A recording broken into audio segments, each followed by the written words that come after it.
A few months back, Sergio and I wrapped my car.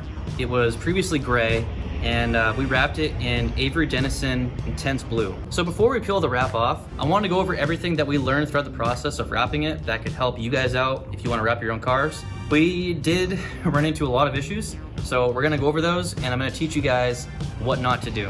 So the first thing you're gonna need to do if you're gonna wrap your own car is lots of research. I watched a lot of CK Wraps and Paradox the Wrapper. The tools you're gonna need some of these squeegees with the felt tips. You're gonna need this 30-degree blade, which you can find at Lowe's. And then a heat gun. I used this one right here. And then you're also gonna need some basic tools like screwdrivers and stuff like that to take off the front and rear bumpers. And obviously the most important thing is the wrap. So I bought my wrap from metrorestyling.com. They had by far the best prices. And this part is very important.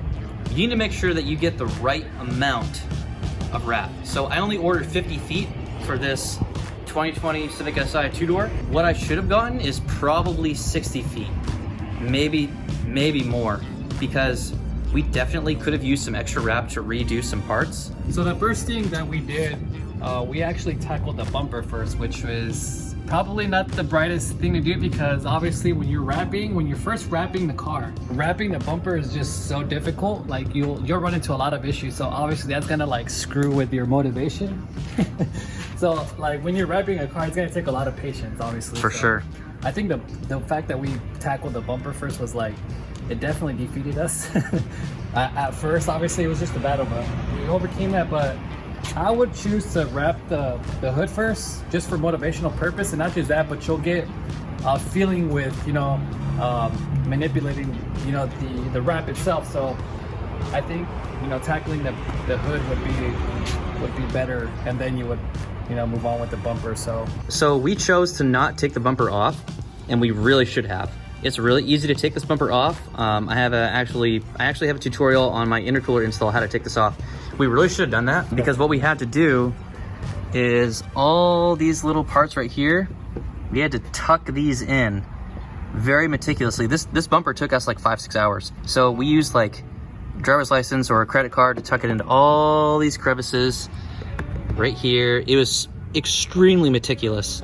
And it took us way longer than it would have taken us if we would have just taken it off. Oh yeah, definitely. So I recommend to you guys, take the front and rear bumpers off. We did it for the rear bumper and it made our lives a whole lot easier. And if you're still confused, obviously like research, like you said, research just like, because I know we spent a lot of time like, oh, how are we gonna take this piece off? And like that took like 3 hours, bro, just figuring something out like that. Yeah. You know what I'm saying? So like, research goes a far way, definitely, especially if you have time on your, like if you don't have a lot of time in your hands and it's your DD, like obviously like research is gonna pay off. So yeah, buddy. So after the front bumper and the hood, we did both of the fenders.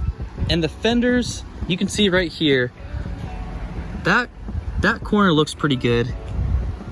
That one's all right, but this one's a little iffy right there. We definitely had some problems with our corners. Even the professionals have problems with corners, so it's just a really tough spot. I recommend if you want to take out a little bit of wrap and then practice on a couple corners, that would probably be a good idea before you start actually applying it to the car for real. So on our third day of wrapping, we tackled the left quarter panel. So that is this whole piece right here. And that gave us a run for our money. So what we did was we cut the door, quarter panel, and rocker panel all out of one piece. There are videos on CK Wraps of how to do this that explain it much better than I can. Don't let yourself run into that problem. Order more than enough wrap. This was very problematic right here. This is the first time that we actually ran into issues where we knew that it was not going to look pristine afterwards.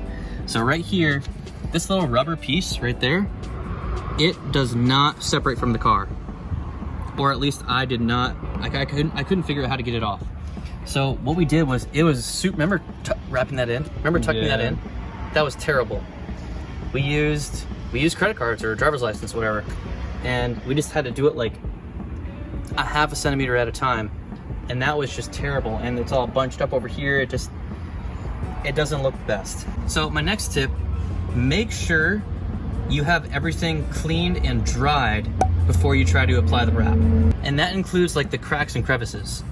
Right here, you can see that wrap never actually stuck. in this area right there. That is because when we washed the car, we didn't get dry all- this under there well enough. So it was trying to stick to too much water got under the wrap right here, and it just never stuck. That's not the biggest deal. I mean, when you're standing up over here and walking around the car, you're not really gonna notice that. But that is an issue that I hope you guys can avoid. The rocker panels were super easy. I really don't have any advice on that. Those are pretty easy, huh? Yeah, it's pretty simple, man, honestly. On our 4th day, we did this door right here. It was a pain to take apart the door. What we had to do to completely remove the door handle, we had to take apart the door panel, and we had to unplug all the sensors and everything, and then this came out, the door handle came out this way. That was a pain. Who, didn't you make an IG call? And then someone helped us on that? Powen, he was actually able to tell me how to take apart the door, the inside of the door, so thank you, Powen, for that. Right when you open up the car, you're gonna notice that it's definitely not as pretty. That is because we did not use knifeless tape. You should, I highly recommend ordering some 3M knifeless tape. It's almost impossible to buy it, like to find it in person. So you're gonna have to buy it off Amazon. But you can see right here, this is all jagged. That's all crappy. Oh yeah, it is. What I would recommend is placing some knifeless tape right in here. Again, there are CK Wraps, has great tutorials on how to use knifeless tape. Day 5 was the rear bumper. For the most part, I'm really happy with the way the rear bumper came out, except for a couple problem areas. So we took it apart. We ended up taking off this whole entire rear diffuser, but we have 2 problems. One is right here. You can barely see it, but I just got lazy. Second problem with the rear bumper wrap, we took off the taillights. We didn't fully take them off. We didn't fully take the taillights Yeah. off, so we unscrewed them, and then we sat them up here, and we taped them, and then that happened. Yeah, I was really devastated, honestly. Like, cause we did a really good Yeah. job with the bumper, or with the rear right here. And then after putting these taillights back on, I saw this, I'm like, damn. That really sucked. That was the first moment that like it really sucked, because up to that point we've been doing like a great job, Yeah. and then that was the first part where it was like, ah, shit. And we had just done this before. So my advice is just be really careful. Be careful what you are putting on the wrap. Just be careful. Situational awareness, Yeah. basically, huh? Yep. So this quarter panel, we ran into an issue because we were running out of wrap at this point. Actually, I did this kind of backwards. We did this first and then the rear bumper. I cut it a little too close compared to the other side. I did not cut a large enough piece right here. Therefore, I had to make a cut right there. And then my plans were, if I was gonna keep the wrap, my plans were to lift this up, put a line of knifeless tape, fold this back over, draw the line, and make a clean cut against this body line right there, because it would conceal it pretty well. And then we can just place a new piece of wrap and use knifeless tape on both sides to make a clean cut. I'm ripping it off anyway, so the roof was easy. Make sure you take these off on both sides of the roof. And then this part right here, this is terrible. That's what we don't talk about. Yeah, that's what we don't talk about.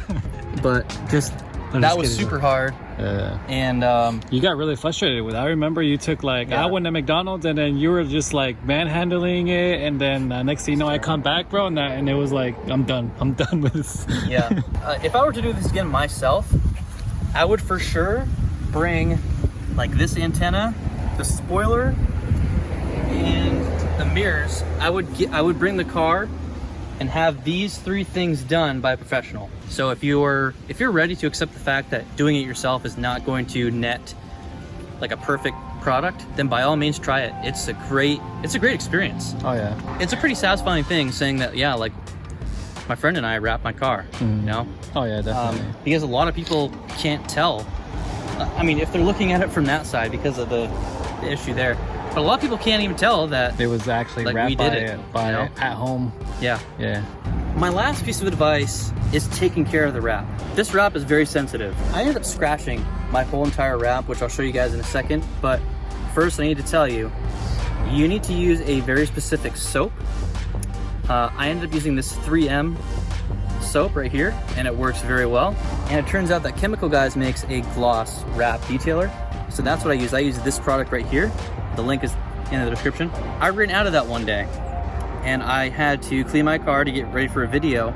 So I went to Walmart and I bought one of these waterless wash and wax sprays, and I ended up completely ruining the wrap for good that day, because what I did was I soaked the wrap with the waterless wash, and then I wiped it off, and there was so much dirt on the car that it created all these swirls and all these streaks that like dug into the paint. I don't know if you can get that on camera.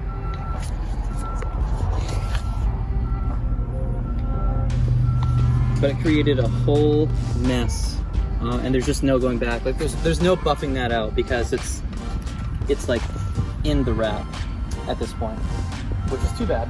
Yeah, I don't know if I can get it. Yeah, if you can't see it, then Yeah. I'm sorry, but it's there now, honestly. You can try to wax it all you want after that, but once you scratch your wrap, there's no fixing it.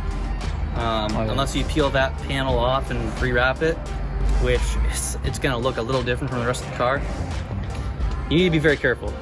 What I recommend is right when you finish the wrap, I would ceramic coat it. So the positives to wrapping your own car, you're gonna save money. Negative is you're gonna spend a lot of time doing it.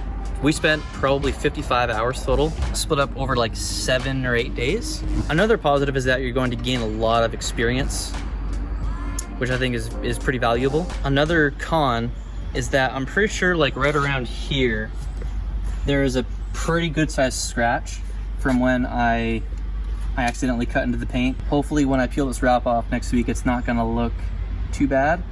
I am gonna get this paint corrected and ceramic coated. I'm still happy that we did it, but I don't know.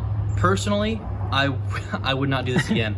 Would you wrap this again? Nah, I would never touch another wrap again, dude. Yeah. It's stressful. Unless it's just like a hood. I mean, not the hood, like the roof, maybe. You know, just like you can do that in the one day, but Yeah. I would not like actually tackle an entire car. No. No. I think I spent a total of about $600, maybe $650 on everything. That's wrap and tools and all that? Wrap and tools, yep. And if I were to do that again, I would just spend like the $1,600 to $1,800 it would cost to wrap this car, to have it wrapped professionally. Oh, also, another thing, microfiber towels. Buy a lot of them and make sure that every single day after you wash the car, or after you wrap, you wash those microfiber towels in hot water. We could not have enough microfiber towels. Yeah. That's another tip. So that's everything that we learned, pretty much everything that we learned wrapping this car. I really hope I really hope that helps you guys out. If you really want to tackle this job, like I say, go for it. Like, don't get discouraged. And like Cameron said, you're gonna learn. You're definitely gonna learn. And not just that, but if you like working on your car and you like, you know, spending that time on the weekends just doing it, I say go for it. Honestly, just go for it. Take your time. And honestly, like at the end of wrapping the car, like it felt really good, dude. It felt like I didn't really accomplish something. Like, damn, like I didn't think we were gonna do it. And, No, that's crazy. and like we actually did it. So. All right, so we're gonna peel the wrap off soon. If you guys want to stick around for that video, that'll probably be like a week or 2 out. So thanks for watching, and I'll see you next time. Better than have than to need than to have, or what is that saying? Oh, I don't know. It's better to have than when you need, or I don't know, dude. Anyways. So, okay.